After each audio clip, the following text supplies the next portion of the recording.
Everybody dies, don't they? Everybody come back, don't they? Isn't that so? You tried to get into the locked room today, didn't you? How do the dead come back, Mother? What's the secret of the dead? The Victim by May Sinclair. 1. Stephen Acroyd, Mr. Greathead's chauffeur, was sulking in a garage. Everybody was afraid of him. Everybody hated him, except Mr. Greathead, his master, and Dorsy, his sweetheart. And even Dorsy now, after yesterday. Night had come. On one side the yard gate stood open to the black tunnel of the drive. On the other the high moor rose above the wall, immense, darker than the darkness. Stephen's lantern in the open doorway of the garage and Dorsy's lamp in the kitchen window threw a blonde twilight into the yard between. From where he sat, slantways, on the step of the car, he could see, through the lighted window, the table with the lamp and Dorsy sewing, huddled up in a white heap as she left it just now, when she had jumped up and gone away. Because she was afraid of him. She had gone straight to Mr. Greathead in his study, and Stephen, sulking, had flung himself out into the yard. He stared into the window, thinking. Everybody hated him. You could tell by the damn spiteful way they looked at him in the bar of the King's Arms, kind of sideways and slink-eyed, turning their dirty tails and shuffling out of his way. He'd said to Dorsy he'd like to know what he'd done. He just dropped in for his glass as usual. He'd looked around and said good evening, civil, and the dirty tykes took no more notice of him than if he'd been a toad. Mrs. Oldershaw, Dorsy's aunt, she hated him, boiled ham-face, swelling with spite, shoving his glass at the end of her arm without speaking, as if he'd been a bloody cockroach. All because of the thrashing he'd given young Ned Oldershaw. If she didn't want the cub's neck broken, she'd better keep him out of mischief. Young Ned knew what he'd get if he came meddling with his sweetheart. It had happened yesterday afternoon, Sunday, when he'd gone down with Dorsy to the King's Arms to see her aunt. They were sitting out on the wooden bench against the inn wall when young Ned began it. He could see him now with his arm round Dorsy's neck and his mouth gaping and Dorsy laughing like a silly fool and the old woman snorting and shaking. He could hear him. "She's my cousin if she is your sweetheart. You can't stop me kissing her." Couldn't he? Why, what did they think? When he'd given up his good job at Darlington Motor Works to come to Eastwaite and black Mr. Greathead's boots, chop wood, carry coal and water for him and drive his shabby second-hand car. Not that he cared what he did, so as long as he could live in the same house with Dorsy Oldershaw. It wasn't likely he'd sit like a bloody Moses looking on while Ned. To be sure, he had half killed him. He could feel Ned's neck swelling and rising up under the pressure of his hands, his fingers. He'd struck him first, flinging him back against the inn wall, then he'd pinned him till the men ran up and dragged him off. And now they were all against him. Dorsy was against him. She'd said she was even afraid of him. Stephen, she'd said, they might have killed him. Well, perhaps next time he'll know better than to come meddling with my lass. I'm not thy lass. If they canna keep the hands off folks, I shall be feared for my life of thee. Ned weren't doing thee harm. If he does it again, if he comes between thee and me, Dorsy, I'll do him in. No, they munna talk that road. It's God's truth. Anybody that comes between thee and me, love, I shall do him in. If it was thee aunt, I'd wring her neck, same as I wrung Ned's. And if it was me, Stephen, if it were thee, if they left me... don't ask me, Dorsy. There, that's how thou scares me. But they hasna left me. 'Tis thy wedding clares thou art macking. Aye, 'tis me wedding clothes. She'd started fingering the white stuff, looking at it with her head on one side, smiling prettily. Then, all of a sudden, she'd flung it down in a heap and burst out crying. When he tried to comfort her, she pushed him off and ran out of the room to Mr. Greathead. It must have been half an hour ago, and she hadn't come back yet. He got up and went through the yard gates into the dark drive. Turning there, he came to the house front and the lighted window of the study. Hidden behind a clump of yew, he looked in. Mr. Greathead had risen from his chair. He was a little old man, shrunk and pinched, with a bowed, narrow back and slender neck under his grey hanks of hair. Dorsy stood before him, facing Stephen. The lamplight fell full on her. Her sweet flower face was flushed. She'd been crying. Mr. Greathead spoke. "Well, that's my advice," he said. "Think it over, Dorsy, before you do anything." That night Dorsy packed her boxes, and the next day at noon, when Stephen came in for his dinner, she'd left the lodge. She had gone back to her father's house in Garthdale. She wrote to Stephen saying that she thought it over and found she daren't marry him. She was afraid of him. She would be too unhappy. 2. That was the old man.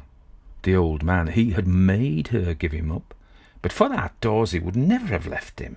She would never have thought of it herself, and she would never have got away if he hadn't been there to stop her. It wasn't Ned. Ned was going to marry Nancy Peacock down at Morph. Ned hadn't done any harm. It was Mr. Greathead who'd come between them. He hated Mr. Greathead. His hate became a nausea of physical loathing that never ceased. Indoors he served Mr. Greathead as footman and valet, waiting on him at meals, bringing the hot water for his bath, helping him to dress and undress, so that he could never get away from him. When he came to call him in the morning, Stephen's stomach heaved at the sight of the shrunken body under the bedclothes, the flushed, pinched face with its peaked, finicking nose upturned, the thin silver tuft of hair pricked up above the pillow's edge. Stephen shivered with hate at the sound of the rattling old man's cough and the shoop, shoop of the feet shuffling along the flagged passages. He'd once felt a tenderness for Mr. Greathead, as the tie that bound him to Dorsy. He even brushed his coat and hat tenderly, as if he loved them.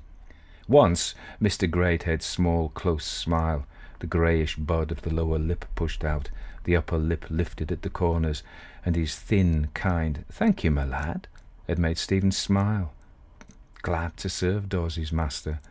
And Mr. Greathead would smile again and say, "It does me good to see your bright face, Stephen."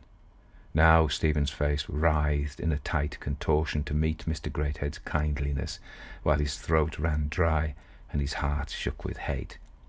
At meal times, from his place by the sideboard, he would look on at Mr. Greathead eating in a long, contemplative disgust. He could have snatched the plate away from the slow, fumbling hands that hovered and hesitated. He would catch words coming into his mind. He ought to be dead. He ought to be dead. To think that this thing that ought to be dead, this old, shrivelled skin bag of creaking bones, should come between him and Dorsy, should have power to drive Dorsy from him. One day, when he was brushing Mr. Greathead's soft felt hat, a paroxysm of hatred gripped him. He hated Mr. Greathead's hat. He took a stick and struck at it again and again. He threw it on the flags and stamped on it, clenching his teeth and drawing in his breath with a sharp hiss. He picked up the hat, looking round furtively for fearless Mr. Greathead, or Dorsy's successor, Mrs. Blenkerin, should have seen him. He pitched and pulled it back into shape and pushed it carefully and hung it on the stand. He was ashamed, not of his violence, but of its futility. Nobody but a damned fool, he said to himself, would have done that. He must have been mad. It wasn't as if he didn't know what was going on. He'd known ever since the day when Dorsy left him. I shan't be myself again till I've done him in, he thought. He was only waiting till he'd planned it out, till he was sure of every detail, till he was fit and cool. There must be no hesitation, no uncertainty at the last minute, above all, no blind, headlong violence. Nobody but a fool would kill in mad rage and forget things and be caught and swing for it. Yet that was what they all did. There was always something they hadn't thought of that gave them away. Stephen had thought of everything, even the date, even the weather. Mr. Greathead was in the habit of going up to London to attend the debates of a learned society he belonged to that held its meetings in May and November. He always travelled up by the 5 o'clock train so that he might go to bed and rest as soon as he arrived. He always stayed for a week and gave his housekeeper a week's holiday. Stephen chose a dark, threatening day in November, when Mr. Greathead was going up to his meeting, and Mrs. Blenkerin had left Eastthwaite for Morph by the early morning bus, so that there was nobody in the house but Mr. Greathead and Stephen. Eastthwaite Lodge stands alone, grey, hidden between the shoulder of the moor and the ash trees of its drive. It is approached by a bridle path across the moor, a turning off the road that runs from Eastwaite in Rathdale to Shaw in Westleydale, about a mile from the village and a mile from Hardraw Pass. No tradesmen visited it. Mr. Greathead's letters and his newspaper were shot into a post-box that hung on the ash tree at the turn. The hot water laid on in the house was not hot enough for Mr. Greathead's bath, so that every morning, while Mr. Greathead shaved, Stephen came in with a can of boiling water. Mr. Greathead, dressed in a mauve and grey striped sleeping suit, stood shaving himself before the looking-glass that hung on the wall beside the great white bath. Stephen waited with his hand on the cold tap, watching the bright curved rod of water falling with a thud and a splash. In the white stagnant light from the muffed window-pane, the knife-blade flame of a small oil stove flickered queerly. The oil sputtered and stank. Suddenly the wind hissed in the water-pipes and cut off the glittering rod. To Stephen it seemed the suspension of all movement. He would have to wait there till the water flowed again before he could begin. He tried not to look at Mr. Greathead and the lean wattles of his lifted throat. He fixed his eyes on a long crack in the soiled green distemper of the wall. His nerves were on edge with waiting for the water to flow again. The fumes of the oil stove worked on them like a rank intoxicant. The soiled green wall gave him a sensation of physical sickness. He picked up a towel and hung it over the back of the chair. Thus he caught sight of his own face in the glass above Mr. Greathead's. It was livid against the soiled green wall. Stephen stepped aside to avoid it. "Don't you feel well, Stephen?" "No, sir." Stephen picked up a small sponge and looked at it. Mr. Greathead had laid down his razor and was wiping the lather from his chin. At that instant, with a gurgling, spluttering haste, the water leaped from the tap. It was then that Stephen made his sudden quiet rush. He first gagged Mr. Greathead with the sponge, then pushed him back and back against the wall and pinned him there with both hands round his neck, as he had pinned Ned Oldershaw. He pressed in on Mr. Greathead's throat, strangling him. Mr. Greathead's hands flapped in the air, trying feebly to beat Stephen off. Then his arms, pushed back by the heave and thrust of Stephen's shoulders, dropped. Then Mr. Greathead's body sank, sliding along the wall, and fell to the floor. Stephen, still keeping his hold, mounting it, gripping it with his knees. His fingers tightened, pressing back the blood. Mr. Greathead's face swelled up. It changed horribly. There was a groaning and rattling sound in his throat. Stephen pressed in till it had ceased. Then he stripped himself to the waist. He stripped Mr. Greathead of his sleeping suit and hung his naked body face downwards in the bath. He took the razor and cut the great arteries and veins in the neck. He pulled up the plug of the waste pipe and left the body to drain in the running water. He left it all day and all night. He'd noticed that murderers swung just for want of attention to little things like that, messing up themselves and the whole place with blood, always forgetting something essential. He had no time to think of horrors. From the moment he had murdered Mr. Greathead, his own neck was in danger. He was simply using all his brain and nerve to save his neck. He worked with the stern, cool hardness of a man going through an unpleasant but necessary job. He'd thought of everything.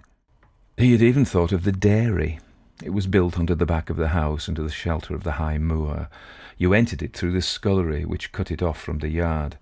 The window panes had been removed and replaced by sheets of perforated zinc. A large corrugated glass skylight lit it from the roof. Impossible either to see in or to approach it from the outside. It was fitted up with a long black slate shelf, placed for the convenience of butter-makers at the height of an ordinary workbench. Stephen had his tools, a razor, a carving knife, a chopper, and a meat saw, laid there, ready, beside a great pile of cotton waste. Early the next day he took Mr. Greathead's body out of the bath, wrapped a thick towel round the neck and head, carried it down to the dairy and stretched it out on the slab. And there he cut it up into 17 pieces. These he wrapped in several layers of newspaper, covering the face and the hands first, because At the last moment, they frightened him. He sewed them up in 2 sacks and hid them in the cellar. He burnt the towel and the cotton waste in the kitchen fire. He cleaned his tools thoroughly and put them back in their places, and he washed down the marble slab. There wasn't a spot on the floor except for one flagstone where the pink rinsing of the slab had splashed over. He scrubbed it for half an hour, still seeing the rusty edges of the splash long after he had scoured it out. He then washed and dressed himself with care. As it was wartime, Stephen could only work by day, for the light in the dairy roof would have attracted the attention of the police. He had murdered Mr. Greathead on a Tuesday. It was now 3 o'clock on Thursday afternoon. Exactly at 10 minutes past 4, he had brought out the car, shut in close with its black hood and side curtains. He'd packed Mr. Greathead's suitcase and placed it in the car with his umbrella, railway rug and travelling cup. Also in a bundle, the clothes that his victim would have gone to London in. He stowed the body in 2 sacks beside him on the front. By Hardraw Pass, halfway between Eastthwaite and Shore, there are 3 round pits known as the Churns, hollowed out of the grey rock and said to be bottomless. Stephen had thrown stones big as a man's chest down the largest pit to see whether they would be caught on any ledge or boulder. They dropped clean, without a sound. It poured with rain, the rain that Stephen had reckoned on. The pass was dark under the clouds and deserted. Stephen turned his car so that the headlights glared on the pit's mouth. Then he ripped open the sacks and threw down, one by one, the 17 pieces of Mr. Greathead's body, and the sacks after them, and the clothes. It was not enough to dispose of Mr. Greathead's dead body. He had to behave as though Mr. Greathead were alive. Mr. Greathead had disappeared, and he had to account for his disappearance. He drove on to Shore Station to the 5 o'clock train, taking care to arrive close on its starting. A troop train was due to depart a minute earlier. Stephen, who had reckoned on the darkness and the rain, reckoned also on the hurry and confusion on the platform. As he had foreseen, there were no porters in the station entry, nobody to notice whether Mr. Greathead was or was not in the car. He carried his things through onto the platform and gave the suitcase to an old man to label. He dashed into the booking office and took Mr. Greathead's ticket, and then rushed along the platform as if he were following his master. He heard himself shouting to the guard, "Have you seen Mr. Greathead?" And the guard's answer, "No," and his own inspired statement, "He must have taken his seat in the front then." He ran to the front of the train, shouldering his way among the troops. The drawn blinds of the carriages favoured him. Stephen thrust the umbrella, the rug, and the travelling cap into an empty compartment and slammed the door to. He tried to shout something through the open window, but his tongue was harsh and dry against the roof of his mouth, and no sound came. He stood, blocking the window, till the guard whistled. When the train moved, he ran alongside with his hand on the window ledge, as though he were taking the last instructions of his master. A porter pulled him back. "Quick work, that," said Stephen. Before he left the station, he wired to Mr. Greathead's London hotel, announcing the time of his arrival. He felt nothing but the intense relief of a man who has saved himself by his own wits from a most horrible death. There were even moments in the week that followed when so powerful was the illusion of his innocence, he could have believed that he had really seen Mr. Greathead off by the 5 o'clock train. Moments when he literally stood still in amazement before his own incredible impunity. Other moments when a sort of vanity uplifted him. He had committed a murder that, for sheer audacity and cool brainwork, surpassed all murders celebrated in the history of crime. Unfortunately, the very perfection of his achievement doomed it to oblivion. He had left not a trace. Only when he woke in the night a doubt sickened him. There was the rusted ring of that splash on the dairy floor. He wondered, had he really washed it out clean?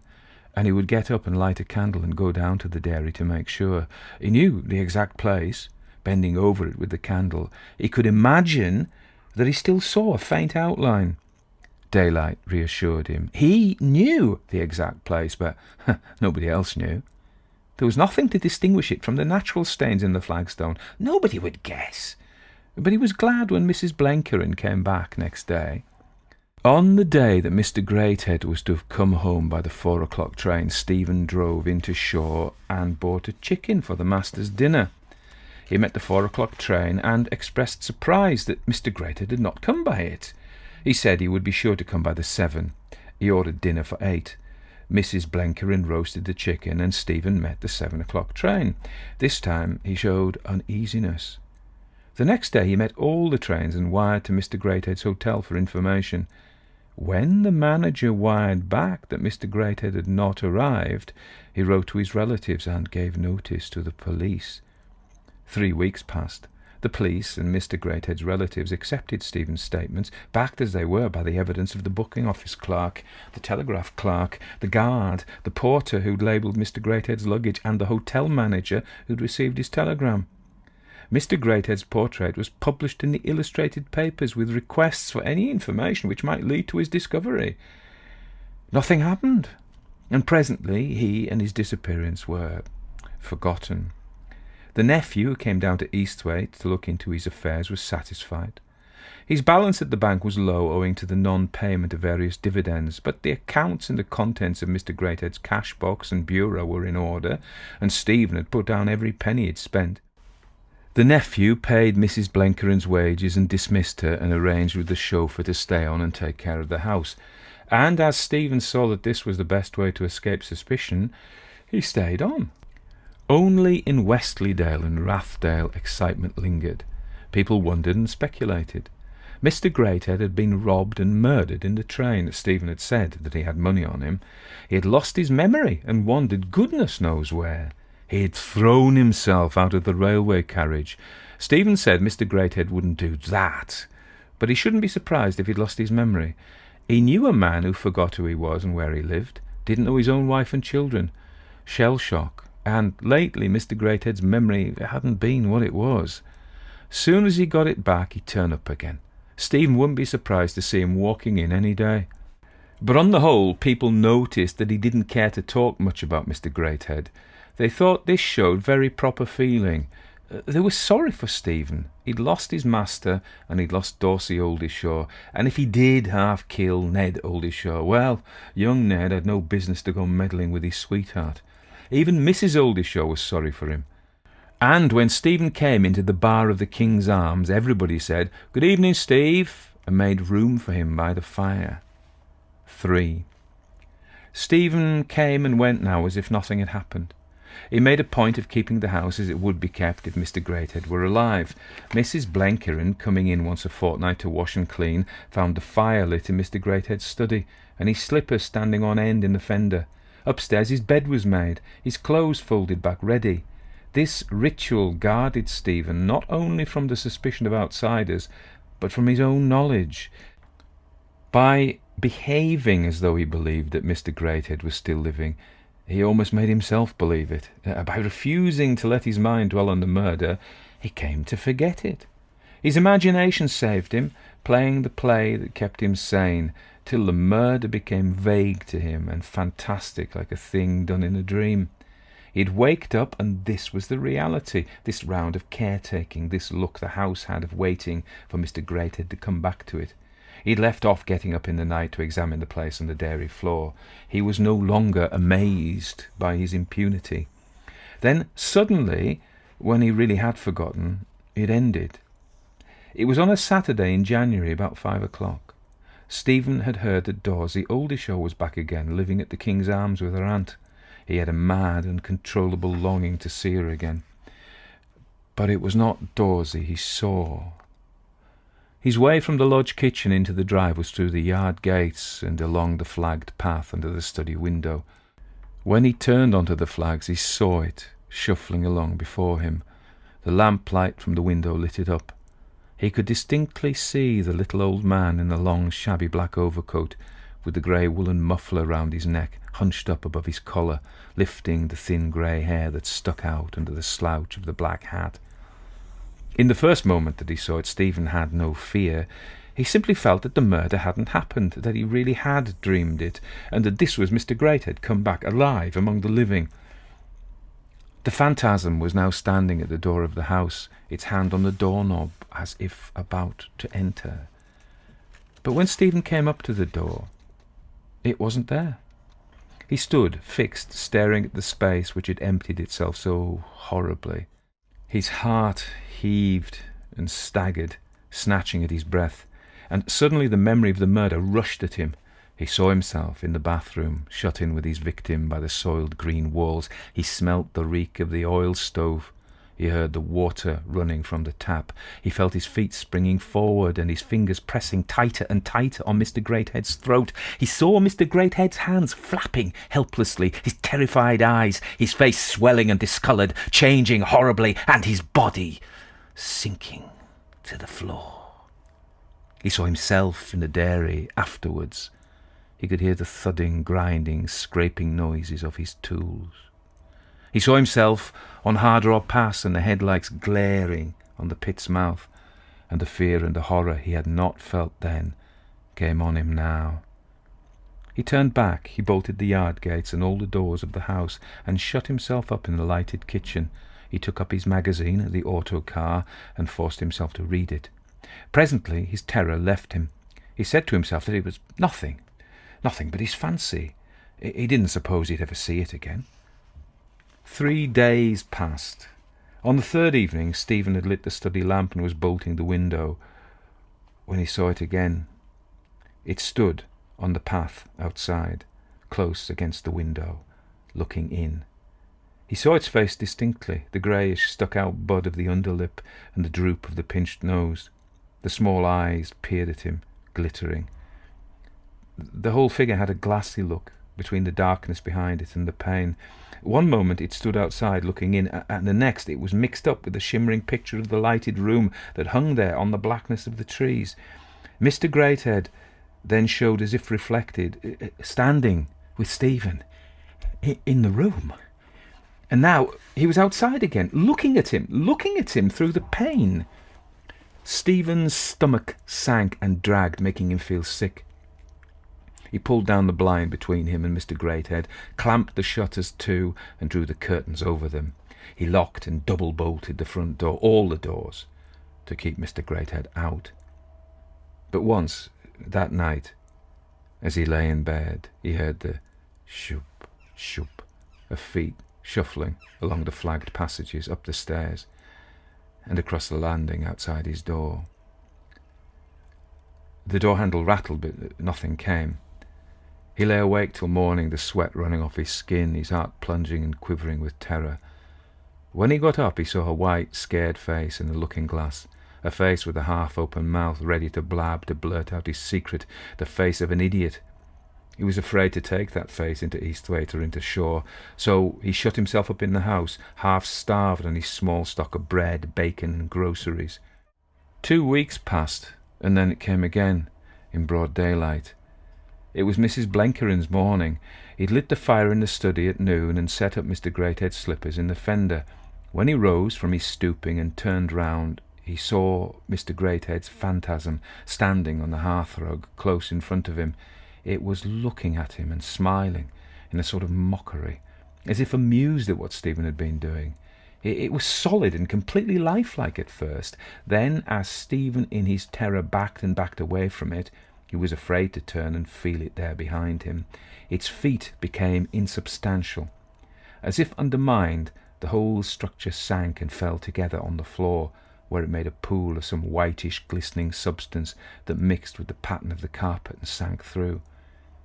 That was the most horrible thing it had done yet, and Stephen's nerve broke under it. He went to Mrs. Blenkeren, whom he found scrubbing out in the dairy. She sighed as she wrung out the floorcloth. These old yellow stones. Scrub as you will, they'll never look clean." "No," he said, "scrub and scrub. You'll never get them clean." She looked up at him. Lad, what ails thee? You've got a fias like a wrung dishclout hanging over a sink." I've got the colic."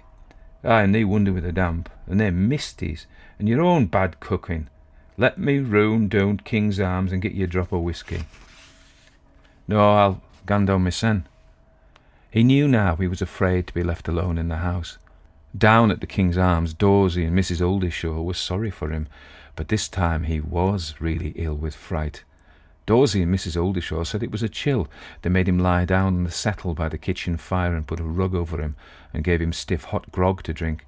He slept, and when he woke he found Dorsy sitting beside him with her sewing. He sat up, and her hand was on his shoulder. "Lay still, lad. I mun get up and go." "No, there's no call for it to go. Lay still, and I'll make thee a cup of tea." He lay still. Mrs. Oldershaw had made up a bed for him in her son's room, and they kept him there that night until 4 o'clock the next day. When he got up to go, Dorsy put on her coat and hat. "Is thee going out, Dorsy?" "Ah, you canna let thee go and sit there by this sen. I'm coming up with thee, sit with thee till night time." She came up, and they sat side by side in the lodge kitchen by the fire as they used to sit when they were together there, holding each other's hands and not talking. "Dorsy," he said at last, "what's thee come for? Hast thee come to tell me that they'll never speak to me again?" "No, thou knows what I've come for." "To say they'll marry me?" "Aye, I munna marry thee, Dors. It wouldn't be right." "Right? What does thee mean? It wouldn't be right for me to come and sit with thee on this road if I don't marry thee." "Nay, I darenna. They said they was afraid of me, Dorsy. I don't want her to be afraid. They said they'd be unhappy. I don't want her to be unhappy. That was last year.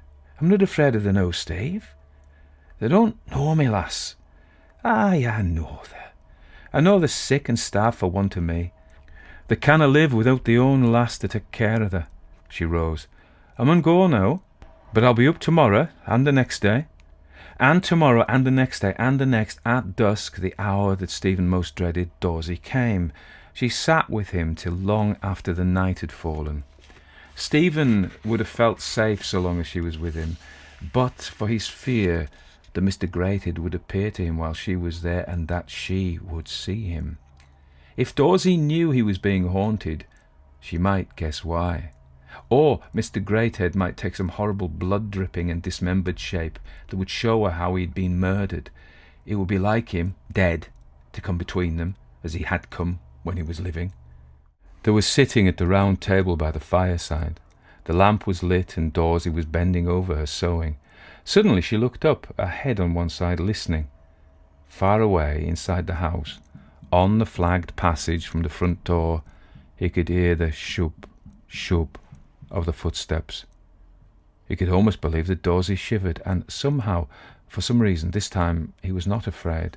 "Stephen," she said, "didst thou hear anything?" "No, but wind under the rugs." She looked at him, a long, wondering look. Apparently it satisfied her, for she answered, "Aye, maybe it was no but wind," and went on with her sewing. He drew his chair nearer to her to protect her if it came. He could almost touch her where he sat. The latch lifted. The door opened, and, his entrance and his passage unseen, Mr. Greathead stood before them. The table hid the lower half of his form, but above it he was steady and solid in his terrible semblance of flesh and blood. Stephen looked at Dorsy. She was staring at the phantasm with an innocent, wondering stare that had no fear in it at all. Then she looked at Stephen, an uneasy, frightened, searching look, as though to make sure whether he'd seen it. That was her fear, that he should see it, that he should be frightened, that he should be haunted. He moved closer and put his hand on her shoulder. He thought perhaps she might shrink from him because she knew that it was he who was haunted. But no, she put up her hand and held his, gazing up into his face and smiling. Then, to his amazement, the phantasm smiled back at them, not with mockery, but with a strange and terrible sweetness. Its face lit up for one instant with a sudden, beautiful, shining light. Then it was gone. "Did you see him, Steve?" "Aye." "Hast thou seen anything afore?" "Aye, 3 times I've seen him." "Is it that scared thee?" "Who told thou was scared?" "I knowed, because nowt can happen to thee, but I mun know it." "What dost thou think, Dorsy?" "I think thou needna be scared, Steve. He's a kind ghost. Whatever he is, he don't mean thee no harm. T' old gentleman never did when he was alive. Didn't he? Didn't he? He served me the worst turn he could when he come between thee and me." "Whatever makes you think that, lad?" "I don't think it, I know." "No, love, there doesn't." He did, I tell thee." "Don't say that," she cried. "Don't say it, Stevie." "Why shouldn't I? That'll set folk talking that road. What do they know to talk about? If they was to remember what they said. And what did I say? Why, that if anybody was to come between thee and me, they'd do him in. I wasn't a-thinking of him, God knows I wasn't.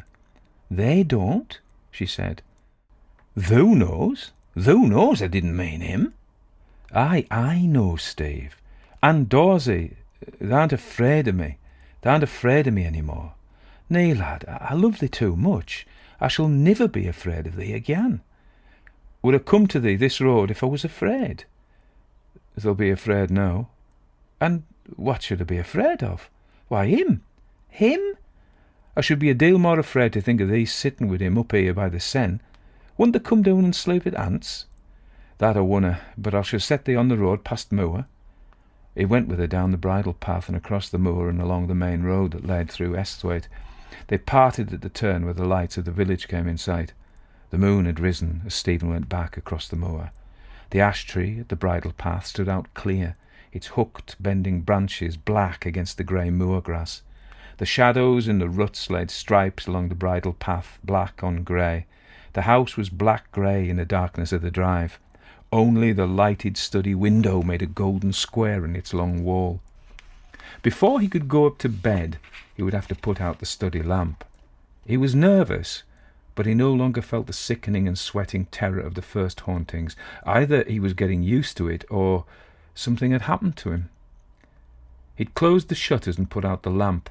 His candle made a ring of light round the table in the middle of the room. He was about to take it up and go when he heard a thin voice calling his name. "Stephen?" He raised his head to listen. The thin thread of sound seemed to come from outside, a long way off, at the end of the bridle path. "Stephen! Stephen!" This time he could have sworn the sound came from inside his head, like the hiss of air in his ears. "Stephen!" He knew the voice now. It was behind him in the room. He turned and saw the phantasm of Mr. Greathead sitting as he used to sit, in the armchair by the fire. The form was dim in the dusk of the room outside the ring of candlelight. Stephen's first movement was to snatch up the candlestick and hold it between him and the phantasm, hoping that the light would cause it to disappear. Instead of disappearing, the figure became clear and solid, indistinguishable from a figure of flesh and blood, dressed in black broadcloth and white linen. Its eyes had the shining transparency of blue crystal. They were fixed on Stephen with a look of quiet, benevolent attention. Its small narrow mouth was lifted at the corners, smiling. It spoke. "You needn't be afraid," it said. The voice was natural now, quiet, measured, slightly quavering. Instead of frightening Stephen, it soothed and steadied him. He put the candle on the table behind him and stood up before the phantasm, fascinated. "Why are you afraid?" it asked. Stephen couldn't answer. He could only stare, held there by the shining, hypnotizing eyes. "You're afraid," it said, "because you think I'm what you call a ghost, a supernatural thing. You think I'm dead and that you killed me. You think you took a horrible revenge for a wrong you thought I did you. You think I've come back to frighten you, to revenge myself in my turn. And every one of those thoughts of yours, Stephen, is wrong. I'm real, and my appearance is as natural and real as anything in this room. More natural and more real, if you did but know. You didn't kill me, as you say. For here I am, as alive, more alive than you are. Your revenge consisted in removing me from a state which had become unbearable to a state more delightful than you can imagine.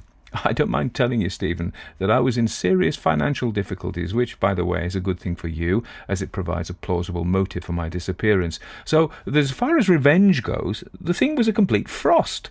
You were my benefactor.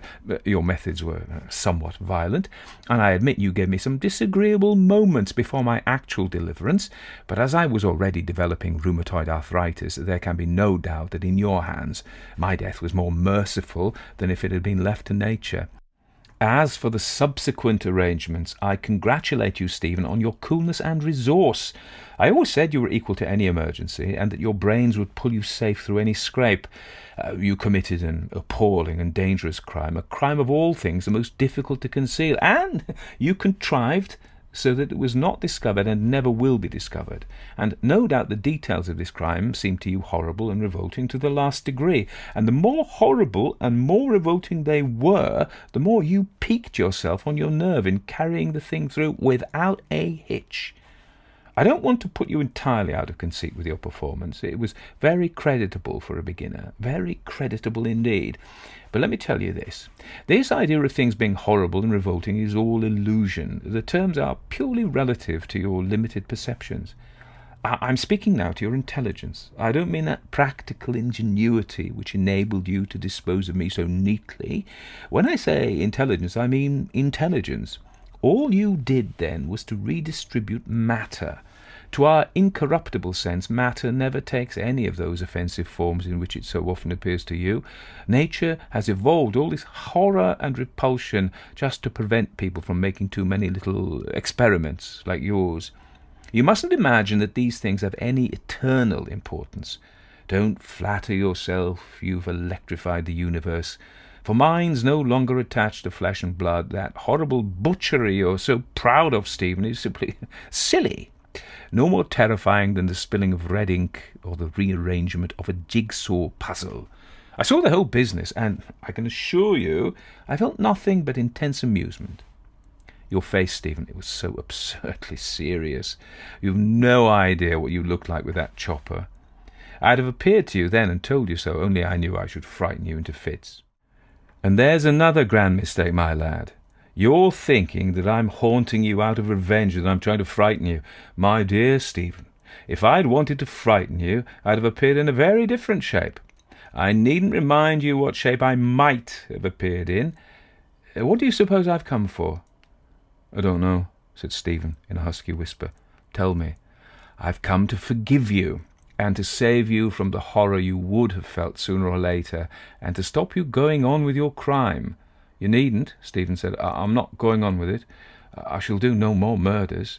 There you are again. Can't you understand that I'm not talking about your silly butcher's work? I'm talking about your real crime. Your real crime was hating me. And your very hate was a blunder, Stephen. You hated me for something I hadn't done. Aye, what did you do? Tell me that. You thought I came between you and your sweetheart that night when Dorsy spoke to me. You thought I told her to throw you over, didn't you? Aye. What did you tell her?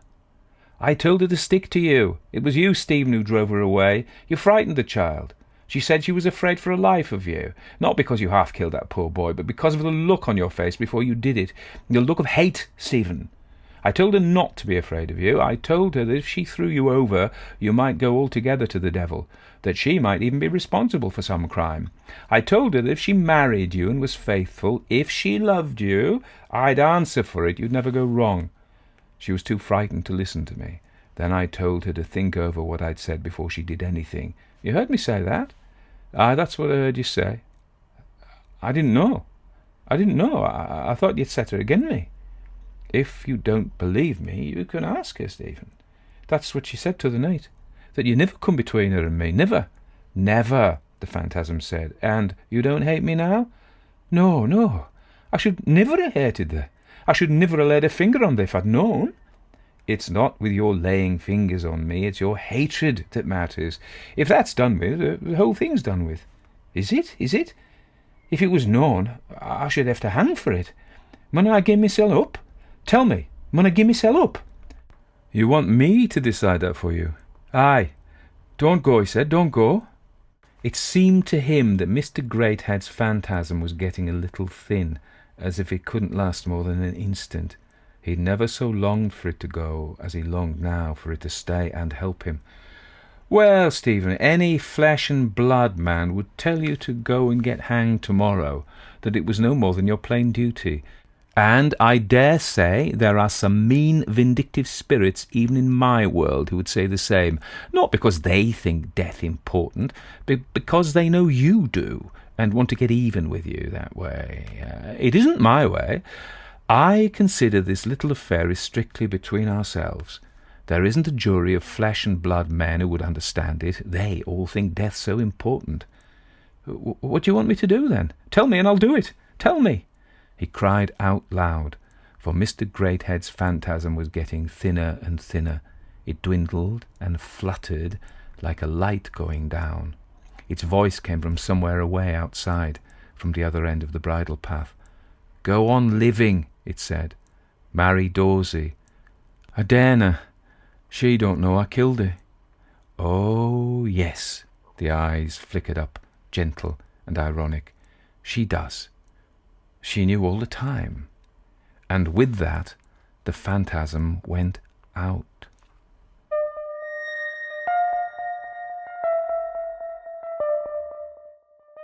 If you like that story, consider supporting me as a patron.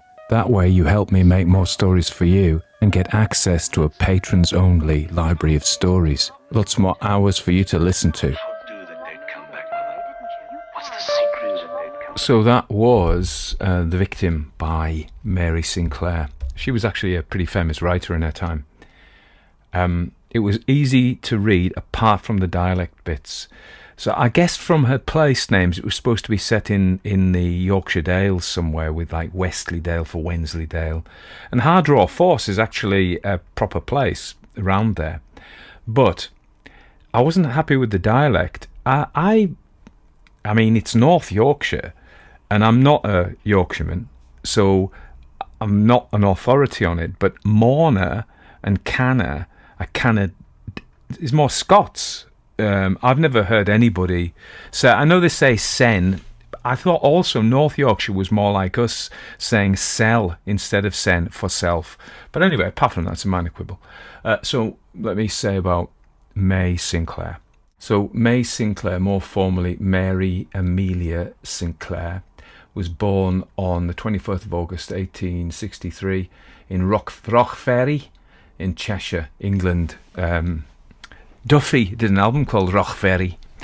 But she was the youngest of 6 children and the only daughter of William Sinclair, Liverpool ship owner, and Amelia Sinclair, a devoutly religious mother. Her father's business failed, and with it, the family's financial stability. He descended into alcoholism and was eventually estranged from the family. Her mother was fiercely orthodox. I think the notes mean that she was a bit strict and emotionally withholding. She dominated May Sinclair. 4 of her 5 brothers suffered from a congenital heart defect and died young. These incredibly tragic situations were probably not that uncommon in her generation, but they are bound to leave a mark on you. And death. She was very acquainted with death from an early age. She received 1 year of formal education at Cheltenham Ladies' College. So we should say that Cheltenham Ladies' College was founded in 1853, one of the most prestigious girls' schools in Victorian England, intended to provide a rigorous academic education to daughters of the professional and upper middle classes. Under the leadership of Dorothy Beale, the college became a pioneering institution for the higher education of women, with a curriculum that included classical languages, mathematics and moral philosophy, subjects rarely taught to girls at the time. And there are a lot of famous alumni. AE, because they're feminine. Get our Latin right. So yeah, and she was under the influence of Dorothy Beale enough to ignite an intellectual passion.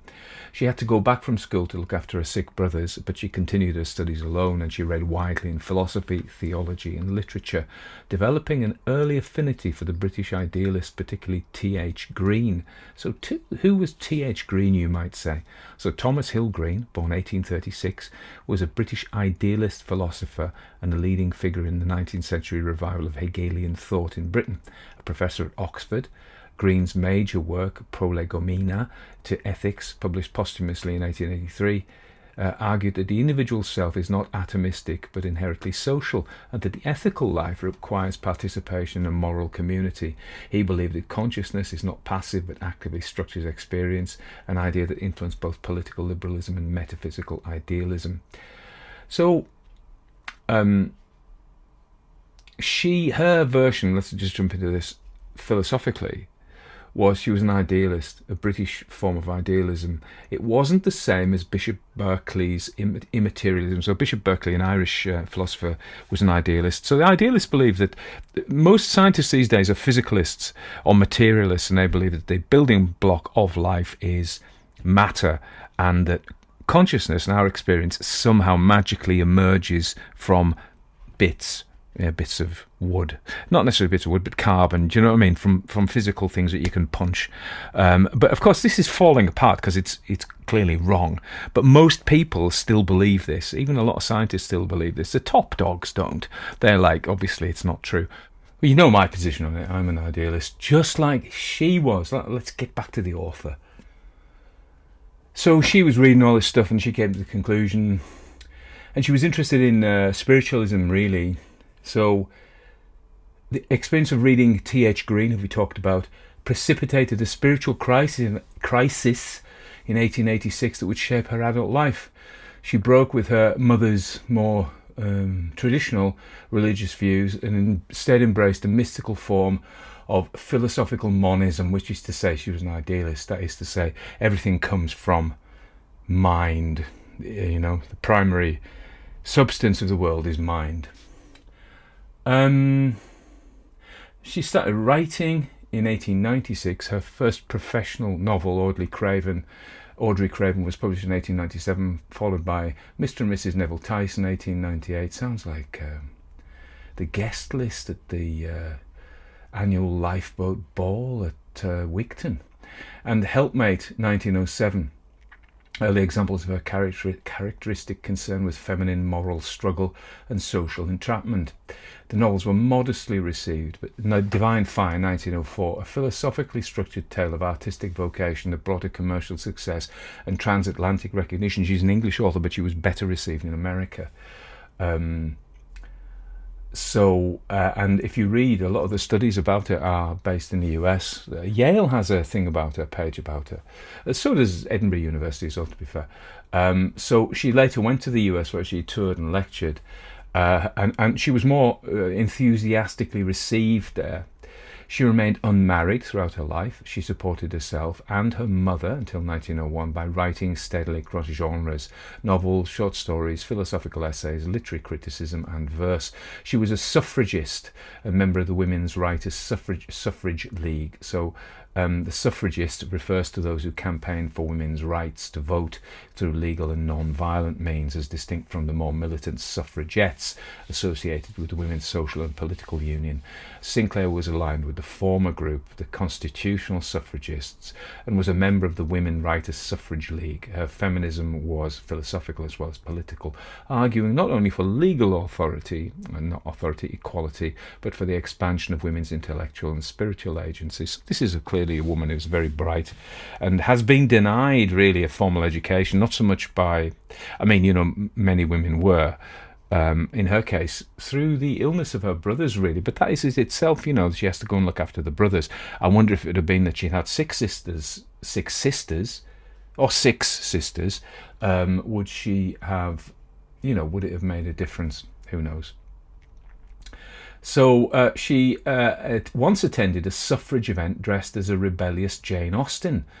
But she had this metaphysical feminism as well, some I note say. The Creators, 1910, The Three Sisters, 1914.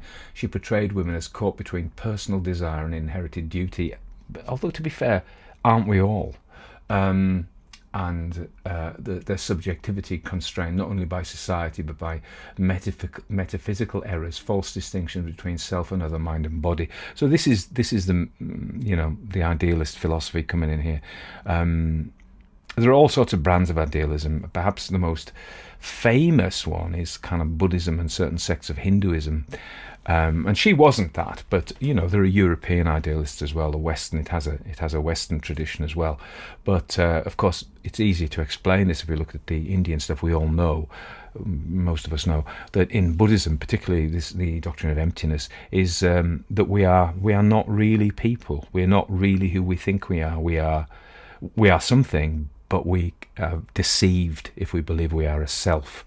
And so that's that kind of thing here. She was a bit of a modernist, if you remember. This was a late 19th century, particularly early 20th century movement that wanted to look things. It's too hard to, think of James Joyce, modernist, T.S. Eliot, modernist. It was not the Victorian stuff. They were Virginia Woolf, of course. So she was close with Ezra Pound, Ford Madox Ford, and later with T.S. Eliot, and she was the most favourable reviewer before nearly anybody else. She was the first person to use the phrase stream of consciousness. And so she was a modern, you know. She also was interested in Bergson, the French philosopher Henri Bergson. She was interested in Butler's panpsychism, Henry James's pragmatism, and Bertrand Russell's new realism with lucidity and ambition. She criticised Bertrand Russell, but admired many of the things he did. In 1913, she was involved in early psychological medicine. She helped establish the Medico-Psychological Clinic in London, an early centre for Freudian psychotherapy, and joined the Society for Psychical Research, which of course is a parapsychology thing. Not Freud would have hated it, in 1914. She was on board with a lot of Freudian ideas such as sublimation and repression, and it came into her stories. She's a massively interesting writer. She wrote a book called The Life and Death of Harriet Freen in 1922, a stark and economically told Bildungsroman. And the Germans are very famous for that, Thomas Mann and people like that. You know, we could unpack tons of this, but she's clearly a key figure in early 20th century literature. But from the early 1920s, she began to suffer from Parkinson's disease. Now, as I said, she joined the Society for Psychical Research, but also, you know, we know from her idealism and her earlier experiences, she became a convinced spiritualist. I'm not sure she was a member of the spiritualist church, but the ideas around spiritualism and parapsychology. So this is relevant to this story, okay? So, and she died in Aylesbury in 1946 and was buried at St John at Hampstead's Church in London, where I was not very long ago. I didn't know she was there. I would have looked her up for tea. Let's talk about this story, The Victim, and what I think about it. So it was published in 1923 in a collection called Uncanny Stories. And they're all 7 tales. They're all supernatural happenings in this world, the other world beyond death and the borderland between, as it says. The stories are in an arc, and this is the last story as I think in it, and it was in the 70s we had concept albums, and so you had to have your album that was viewed as a whole thing. Think of Yes, do all this kind of stuff, but even King Crimson and even Floyd, stuff like Animals and Dark Side of the Moon can be seen together. Others are more Hawkwind's Warrior and Edge of Time, but there we go. So her ghosts, it's not M.R. James ghosts, dusty manuscripts, ancient corridors, clergymen gibbering, unexplained horror. That's a key point. Her ghosts are moral. They're all about moral consequences, and so you could argue that her real subject is not horror, but is consciousness. After saying that, right? So yeah, The Victim is the final story, and it's full of her philosophical concerns. It's structured as a ghost story, but really it's a meditation on guilt, sympathy, and posthumous perception. So remember, she's a woman who's convinced in survival of death, of the personality, and she's kind of expansive in her thoughts. So it's all about redemption. It's all very sunny. The spiritualists have a very sunny view of the afterlife. You know, you go to a garden party, and it's all lovely, and you have cucumber sandwiches and there's butterflies, and everybody's lovely, and it's fine. Oh goodness, we're all so horrible during life, but look, now we know the truth, we can all be really nice to each other. My aside there is, we all have a shadow man. Not a shadow man, we can have a shadow man, we all have a shadow comma man. Where's the darkness? There's darkness in the world. The world is not just light. So I kind of I'm a bit, yeah. This is possibly why I'm drawn to horror and ghost stories and darkness and the Gothic. You know, there is, and you know, I've talked elsewhere about how the Gothic is about approaching the sublime through the dark side, if you like. You may know, because I posted a picture of it on YouTube, I just bought a shirt from La Mort, Occult Clothing, or a London-based. And they send you these magnificent, when you buy the shirt, which is like something like Death and the Maiden, it's like a Dürer etching, and it's all very Gothic, and they send you this thing, and it says to John, because I'm officially John, from Becky.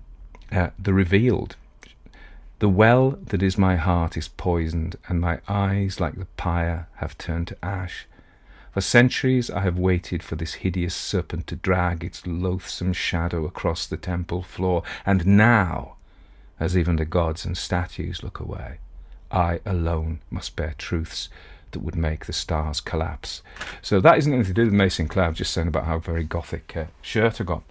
And but the point was, I was talking about the spiritualist worldview that she seems to share. Everybody's smiling and friendly and forgiving, and I'm like, where's the darkness? And there is darkness in this story.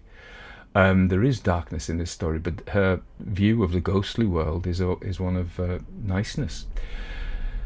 So I'm going to jump to the end and say what I think's wrong with it, and then I'll come back and say what I think's right with it.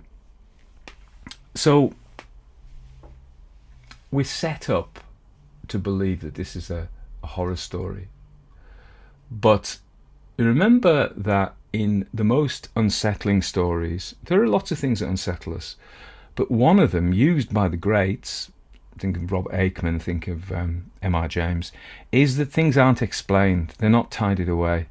Even E.F. Benson, at his most horrifying, has inexplicable things in. I think he's least horrifying when he has a tendency to tidy it all up. So the ghost clarity, his exposition, his gentleness, it dilutes it, and the horror evaporates into philosophy. It doesn't haunt you, it explains it. And so you're like, oh, well, there we are. Hunky-dory, everything's fine. Phew, Whereas we were set up for a horror story, and I think that it lost it at the end. For me, it was built up really well, and then it was like a balloon, not popping, but gently kind of running down with a bit of a fart noise, which is not great. So I think that's... And also I would say this is what I find about all sorts of stories. If you read Gulliver's Travels, if your political or philosophical message, whether you're Christian, whether you're a Marxist, whether you're a fascist, whether you're a materialist, whether you're, whatever, if you write a story, or you're Ayn Rand or something like that, and you put your philosophy in the book, in the story, the danger is that the philosophy becomes the most important thing, and you lose the drama. Yeah. So stories are dramatic things. They're designed to generate emotion. And they're designed, I think the best art is not apprehended intellectually. It sinks, it comes in at a deeper level. Look at a painting. I'm reading a book called The Unquiet Landscape, about British landscape painting, and it's fantastic, really. And he's very clear. I've forgotten who the author is, and I've left the book downstairs. But he says paintings, and I quote, what's his name, David Lynch, saying something similar. They're not to be explained. They're not explicable in language and in concepts that you can. The great thing is, if you conceptualize something, you trap it, and it loses its essence. It becomes a concept. Whereas great art, I think, whether that be you're going to watch some dance, or listen to some music, or painting, or poetry, or good stories, they come in at a chest level, not a head level. They may even come lower, but So, and I think this is the problem I have with this story. It hits you like a piece of philosophy. Oh, yeah. Whether you agree with it or not, and I do agree with her basic premise in the continuation of life after death, and things are basically mind and all those things. I do have an issue about darkness, that she hasn't got enough. But the darkness comes in the story, because when I say it's set up properly, it's fairly grim, isn't it? There are at least two things that are really grim about it. One is the detail of the murder, given us in great detail, and the dismemberment and disposal of the body, given us in great detail, which is, late. You're not going to get that in M.R. James. This is coming in mid-century and later, and develops into, as I've said before, the slasher and the gore porn when it's taken to its extreme. There is a bit of that in this, dismembering somebody as a kind of pornography. I've never been a fan, really. But I appreciate how I did a story last week about hanging, and that was also developed. And I think I'm working through this story in this anthology called English Ghost Stories in chronological order. And as we're getting into the 20th century, we're seeing this tendency for graphic descriptions of physical violence. Not as graphic as it does become, as I said, but so that is, however, well done. And I think, and I have an issue with the dialect, but that's another minor problem.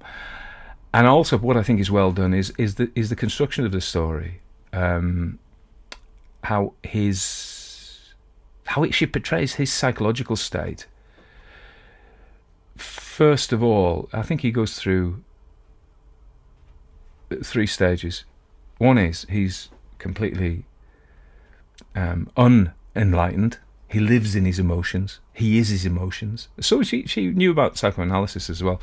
When I was working, we'd get people coming in with psychological problems who somatized, and that means their problems were in their bodies, so their symptoms would be physical. They would report physical, medically unexplained. And so what would typically happen would be the GPs and everybody would do a million tests. There was nothing physically wrong with them, and so they would be classed as physically unexplained. And they tended to think if that was the case, it meant there was nothing wrong with them and they were making it up.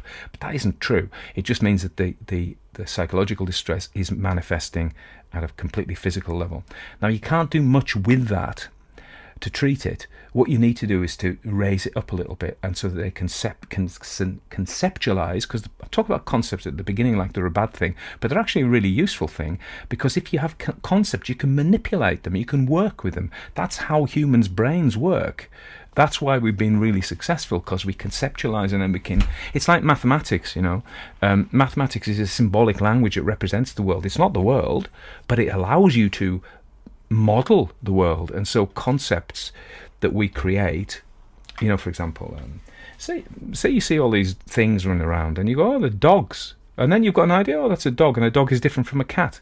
And a cat's different from a goat. And then you go, oh yeah, and you can work with those. Well, psychologically, if you accept that something is your anxiety, it's just a concept, but you can do things with it. Whereas if your anxiety is never in your head, but always in your stomach, there's not much you can do with it anyway. So going back to this, so the character, Stephen, at the beginning, is that. His emotions are, or his feelings are, they're not reflected upon, are they? I mean, he sees Ned Aldershot kissing his beloved, and he brays him, as we say, and he half kills him, and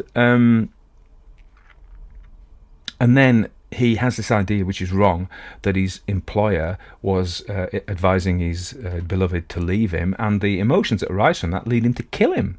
So the first part, we have a man who he has a psychological arc, is what I'm saying. So the first point, he's completely unconscious, if you like, he's a brute. And then the middle bit of it, he lives this life where he's got this guilt which he isn't able to experience as a concept, potentially not even physically, and he projects it out. No, he doesn't project it. He dissociates it.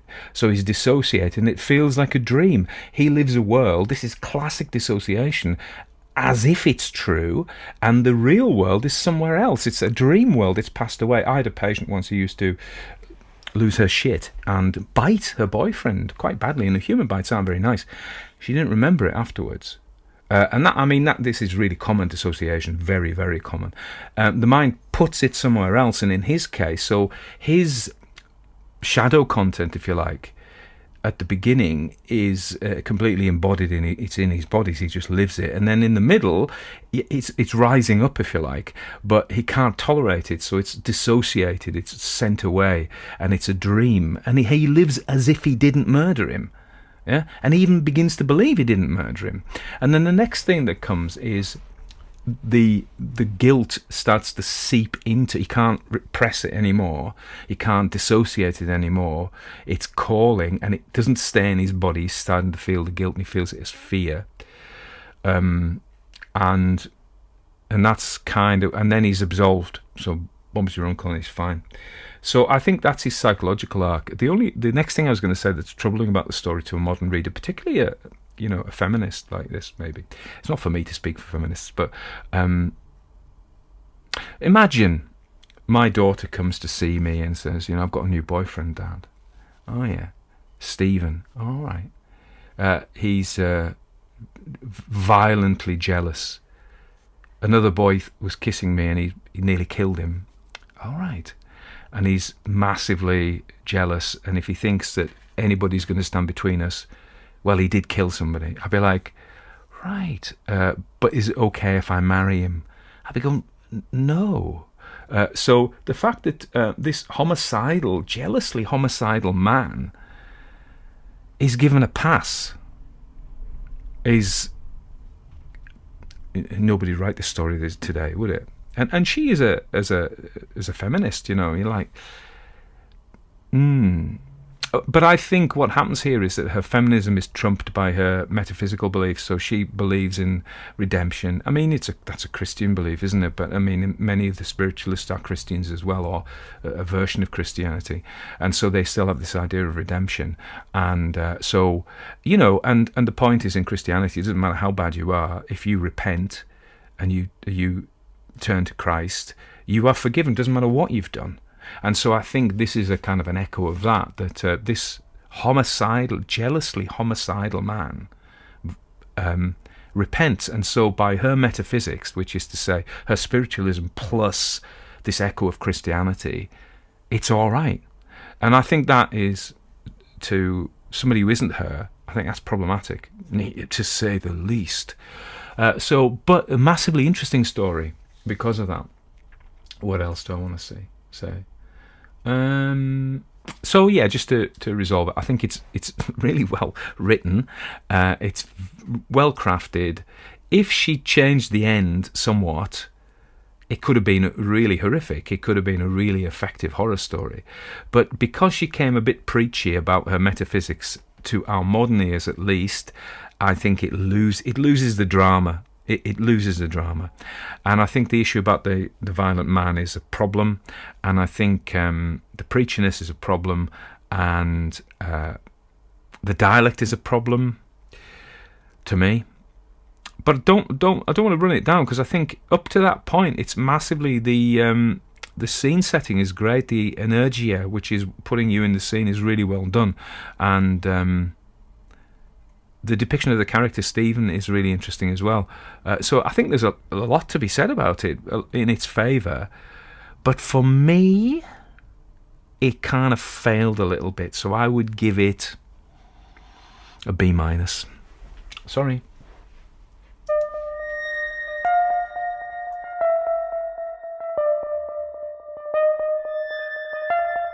Everybody dies, don't they? Everybody come back, don't they? Isn't that so? You tried to get into the locked drawer today, didn't you? How do the dead come back, Mother?